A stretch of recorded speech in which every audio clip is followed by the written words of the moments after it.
జయ శ్రీమన్నారాయణ. ఈరోజు 85వ రోజు పారాయణలో భాగంగా శ్రీ విష్ణుపురాణే సవ్యాఖ్యానే తృతీయాంశః షష్ఠోऽధ్యాయః. సామవేదశాఖానాం అష్టాదశ పురాణాదీనాం చ భేదవర్ణనం. శ్రీపరాశర ఉవాచ. శ్రీపరాశరుడు పలికిరి. సామవేదతరో శాఖాః వ్యాసశిష్యస్స జైమినిః క్రమేణ ఏన మైత్రేయ బిభేద శృణు తన్మమ.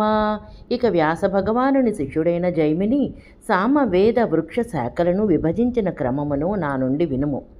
సుమంతు తస్య పుత్రోభూత్ సుత్వా తస్యాప్యభూత్ సుతః అధీతవం తౌ చైత్యైకాం సంహితాం తౌ మహామతి. జైమిని పుత్రుడు సుమంతుడు, అతని పుత్రుడు సుత్వ అనువాడు. ఆ సుమంతు సుత్వలు మహాబుద్ధిమంతులు. ఒక్కొక్క సంహితను అధ్యయనము చేసిరి. విష్ణు చిత్తీయ వ్యాఖ్య. సుమంతురితి తాం జైమిని సంహితాం తత్పుత్ర పౌత్రాన్వేకైకాం అయోగ పద్యేన స్వపితురధీవంతౌ. విష్ణు చిత్య వ్యాఖ్యకు అనువాదము. సుమంతు అని తాం అనగా ఆ జైమిని సంహితను జైమిని పుత్రుడు పౌత్రుడు ఒక్కొక్క సంహితను ఒకేసారి కాకుండా వేరువేరుగా తమ తండ్రి నుండి విడివిడిగా స్వీకరించిరి. అనగా సుమంతుడు జైమిని నుండి సుత్వ తన తండ్రి నుండి స్వీకరించను అని భావము. సహస్ర సంహితా భేదం సుకర్మ తత్సుతస్తతః చకారతం చ తచ్చిష్యౌ జగృహాతే మహావ్రతౌ. ఇక సుత్వాపుత్రుడు సుకర్మ తాను తీసుకున్న సామవేద సంహితను సహస్రశాఖాభేదముగా చేసెను. ఆ సంహితను అతని శిష్యులు మహావ్రత సంపన్నులు స్వీకరించిరి. విష్ణు చిత్తీయ వ్యాఖ్య. సహస్రేతి ఏవం సుత్వనః పుత్రః సుకర్మాపి స్వపితురధీత్యా సహస్రం సంహితా భేదం చకారః. పుత్రమధ్యాపయామాస సుమంతుమథ జైమినిః సుమంతుశ్చాపి సుత్వానం పుత్రమధ్యాపయన్మునిః సుకర్మాణాం సుతం సుత్వానితి వాయుక్తేః. విష్ణు చిత్తీయ వ్యాఖ్యకు అనువాదం. సహస్రాన్ని ఇట్లు సుత్వపుత్రుడు సుకర్మ తన తండ్రి నుండి అధ్యయనము చేసి సహస్ర సంహితాభేదమును చేసెను. ఇచ్చట వాయుపురాణ వచనమును ప్రమాణముగా చూపుచున్నారు. జైమిని తన పుత్రునకు సుమంతునకు అధ్యాపన చేసెను. సుమంతుడు తన పుత్రుడు సుత్వకు చెప్పెను. సుత్వ సుకర్మకు చెప్పెను అని. హిరణ్యనాభః కౌసల్యః పౌష్పింజిశ్చ ద్విజోత్తమా ఉదీచ్య సామగా శిష్యాః తస్య 500 స్మృతాః. హిరణ్యనాభుడు కౌసల్యుడు పౌష్పింజి కూడా అధ్యయనము చేసిరి. ఇక ఆ పౌష్పింజికి ఉత్తర దేశ వాసులు సామాధ్యయనము చేయువారు 500 మంది శిష్యులు. విష్ణు చిత్తీయ వ్యాఖ్య. హిరణ్యనాభ ఇతి తస్య పౌష్పింజేర్వ్యక్షమాణ లోకాధ్యక్షాః 500 శిష్యాః ఉదీచ్య సామగా స్మృతాః. విష్ణు చిత్తీయ వ్యాఖ్యకు అనువాదం. హిరణ్యనాభ అని తస్య అనగా అష్పౌంజి అపౌష్పింజికి చెప్పబోవు లోకాఖ్యాదులు 500 మంది శిష్యులు ఉదీచ్య సామగులుగా స్మరించబడుచున్నారు. హిరణ్యనాభాత్తావత్యః సంహితాయైర్ద్విజోత్తమైః గృహీతాస్తేపి చోచ్యంతే పండితైః ప్రాచ్య సామగా. హిరణ్యనాభుని నుండి అన్నే అనగా 500 సంహితలను గ్రహించిన ద్విజశ్రేష్ఠులు ప్రాచ్య సామగులని చెప్పబడుచున్నారు. లోకాక్షికి కౌముదిశ్చైవ కక్షీవాన్ లాంగలిస్తదా పౌష్పింజీ శిష్యాస్తద్భేదైః సంహితా బహిళీకృత. లోకాక్షి కౌముది కక్షీమాన్ లాంగిలి ఇత్యాదులు పౌష్పింజి శిష్యులు. వారి వేరే భేదములచే చాలా సంహితలు చేయబడినవి. విష్ణు చిత్తీయ వ్యాఖ్య. లోకాక్షిరీతి తద్భేదైః పౌష్పింజి శిష్యభేదైః బహుళీకృతాః ఖ్యాపితా. విష్ణు చిత్తీయ వ్యాఖ్యకు అనువాదం. లోకాక్షి అని తద్భేదై అనగా పౌష్పింజి శిష్యభేదములచే బహుళీకృత అనగా ప్రసిద్ధి చేయబడింది. హిరణ్యనాభ శిష్యస్తు 24 సంహితాః ప్రోవాచ కృతాస్నామాసౌ శిష్యేభ్యాసు మహామతి. హిరణ్యనాభుని శిష్యుడు కృతనామానువాడు మహాబుద్ధిమంతుడు. తన శిష్యులకు 24 సంహితలను చెప్పెను. విష్ణు చిత్తీయ వ్యాఖ్య హిరణ్యనాభేతి కృతో నామ రాజా ప్రాచ్య సామగేష్వన్యతమః.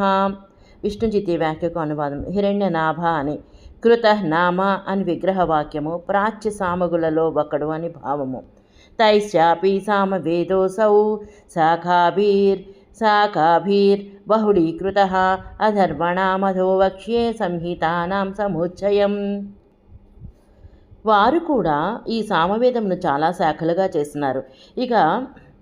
ఇప్పుడు అధర్వవేద సంహిత సముచ్చయమును చెప్పెదను. అధర్వవేదం సముని సుమంతురమితి ద్యుతి శిష్యమాధ్యాపయామాస కబంధం సోపి తద్విదా కృత్వా తు దేవదర్శాయ తదా పద్యాయ దత్తవాన్. అమిత తేజస్శాలి అయిన సుమంతుముని అధర్వవేదమును కబంధుడను శిష్యునికి అధ్యాపనము చేసెను. ఆ కబంధుడు దానిని 2గా చేసి దేవదర్శునికి పద్యునికి ఇచ్చెను. విష్ణు చిత్తీయ వ్యాఖ్య అధర్వవేదమితి సుమంతుర్వ్యాస శిష్య. విష్ణు చిత్తీ వ్యాఖ్యకు అనువాదం. అధర్వవేదము అని, సుమంతుడు వ్యాస శిష్యుడు. దేవదర్శస్థ శిష్యాస్తు మేధో బ్రహ్మబలిస్తదా సౌల్క్యాయని పిప్పలాద తదాన్యో ద్విజసత్తమః. దేవదర్శన శిష్యులు మేధుడు, బ్రహ్మ, బలి, శాల్కాయని, ఇంకొక బ్రాహ్మణ శ్రేష్ఠుడు పిప్పలాదులు. విష్ణు చిత్తీయ వ్యాఖ్య దేవదర్శస్యేతి అధర్వవేదే దేవదర్శ సంహితాశ్చ తస్రో మోదాద్యైః గృహీత. విష్ణు చిత్తీయ వ్యాఖ్యకు అనువాదము. దేవదర్శస్య అని, అధర్వవేదమున దేవదర్శ సంహితలు 4 మోదాదులచే గ్రహించబడినవి. పత్యస్యాపి త్రయశిష్యాః కృతాయే ద్విజ సంహిత జాపాలిః కుముదాదిశ్చ తృతీయ సౌనకో ద్విజః. పద్యునికి 3 శిష్యులు, 3 సంహితలు చేయబడినవి. జాబాలి, కుముదాది, 3వవాడు సౌనకుడు. సౌనకస్తు ద్విధా కృత్వా దదావేకాం తు భబ్రవే ద్వితీయం సంహితాయం ప్రాధాత్ సైంధవాయ చ సన్నినే. సౌనకుడు తమ సంహితలను 2గా చేసి ఒక సంహితను బభ్రువునకు, 2వ దానిని సైంధవునకు ఇచ్చెను.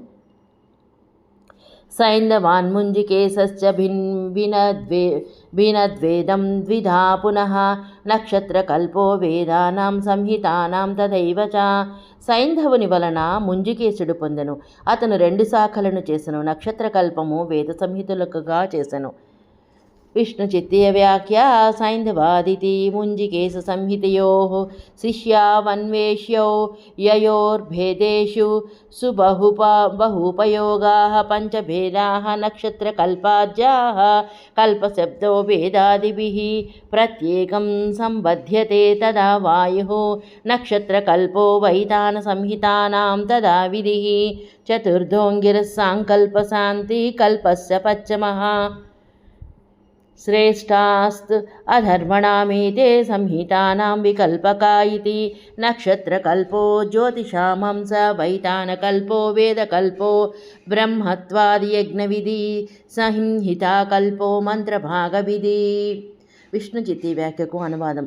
సైంధవాతని ముంజికేశ సంహితలకు శిష్యులను అన్వేషించాలి అనగా ఇచ్చట చెప్పలేదని భావము. పురాణాంతరములలో అన్వేషించాలి. ఈ 2 సంహితల భేదములలో చాలా మంచి ఉపయోగములున్నవి, 5 భేదములున్నవి. నక్షత్ర కల్పాదులు. ఇచట కల్పశబ్దము వేదాదులతో ఒక్కొక్క దానిలో చేరును. ఇచట వాయుపురాణ వచనము, నక్షత్ర కల్పము, వైతాన కల్పము, సంహితా కల్పము, అంగిరస కల్పము, శాంతి కల్పము. అధర్వ వేదములో ఈ 5 సంహితలు శ్రేష్టములు అని, నక్షత్ర కల్పము జ్యోతిషాంశము, పైతాన కల్పము వేదకల్పము, బ్రహ్మత్వాది యజ్ఞవిధి సంహితా కల్పము మంత్రభాగమిది. చతుర్దశ్యాదాంగిరసః శాంతికల్పస్తు పంచమః శ్రేష్టా స్వధర్మణామేతే సంహితానాం వికల్పక. 4వది అంగీరస కల్పము, 5వది శాంతికల్పము. అధర్వ సంహితలలో 5 కల్పములు శ్రేష్టములు. విష్ణు చిత్తీయ వ్యాఖ్య చతుర్థ ఇతి అంగీరసః కల్ప అభిచారాదివిధి శాంతికల్పోష్టాదశమః శాంత్యాదివిధి. విష్ణు చిత్తీ వ్యాఖ్యకు అనువాదం. చతుర్థాని అంగీరస కల్పము అభిచారాది విధి, శాంతి కల్పము అష్టాదశ మహాశాంత్యాది విధి. ఆఖ్యానైశ్చాప్యోపాఖ్యానై గాథాభిః కల్పశుద్ధిభిః పురాణసంహితాం చక్రే పురాణార్థవిశారదః. ఆఖ్యానములతో, ఉపాఖ్యానములతో, గాథలతో, కల్పశుద్ధులతో పురాణార్థ విశారదుడైన వ్యాస భగవానుడు పురాణ సంహితను చేసెను. జై శ్రీమన్నారాయణ.